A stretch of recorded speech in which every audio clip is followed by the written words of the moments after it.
క్రీస్తునందున్న ప్రియులకు ప్రేమతో వందనాలు తెలియజేయుచున్నాను. జూన్ నెల 21వ తేదీ 2026.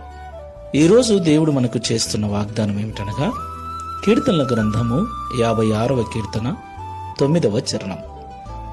నేను మొరపెట్టు దినమున నా శత్రువులు వెనుకకు తిరుగుదురు, దేవుడు నా పక్షమున నున్నాడని నాకు తెలియను. ఆమెన్. నా ప్రియమైన సహోదరి సహోదరులారా, దేవుణ్ణి నమ్మిన బిడ్డలమైన మనకు ఈ లోకంలో ఎన్నో బాధలు, ఎన్నో ఇబ్బందులు, ఎన్నో పోరాటాలు. వాటన్నిటిలో దేవుడు మనతో ఉన్నాడని లోకానికి మనకు ఎప్పుడు తెలుస్తుంది? అవన్నీ తొలగిపోయినప్పుడు తెలుస్తుంది. దేవునికి మహిమ కలుగును గాక.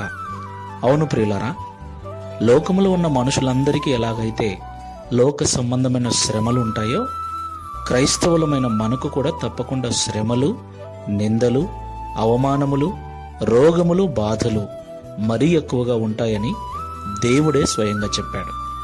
అయితే దేవుని నమ్మిన బిడ్డల వైపు లోకము చూసినప్పుడు, లోకము మనతో దేవుడున్నాడని నమ్మాలి అంటే మనకొచ్చిన సమస్యలు తొలగిపోవాలి, వాటన్నిటి నుంచి మనము విడిపించబడాలి. అప్పుడే దేవుడు మనకు తోడుగా ఉన్నాడని లోకము నమ్ముతుంది.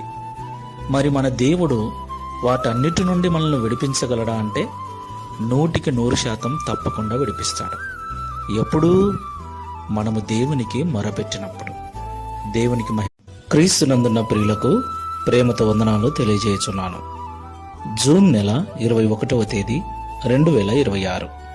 ఈరోజు దేవుడు మనకు చేస్తున్న వాగ్దానం ఏమిటనగా కీర్తనల గ్రంథము 56వ కీర్తన 9వ చరణం. నేను మొరపెట్టు దినమున నా శత్రువులు వెనుకకు తిరుగుదురు, దేవుడు నా పక్షమున నున్నాడని నాకు తెలియను. ఆమెన్. నా ప్రియమైన సహోదరి సహోదరులారా, దేవుణ్ణి నమ్మిన బిడ్డలమైన మనకు ఈ లోకంలో ఎన్నో బాధలు, ఎన్నో ఇబ్బందులు, ఎన్నో పోరాటాలు.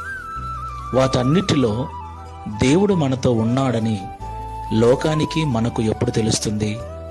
అవన్నీ తొలగిపోయినప్పుడు తెలుస్తుంది. దేవునికి మహిమ కలుగును గాక. అవును ప్రియులారా, లోకములో ఉన్న మనుషులందరికీ ఎలాగైతే లోక సంబంధమైన శ్రమలు ఉంటాయో, క్రైస్తవులమైన మనకు కూడా తప్పకుండా శ్రమలు, నిందలు, అవమానములు, రోగములు, బాధలు మరీ ఎక్కువగా ఉంటాయి.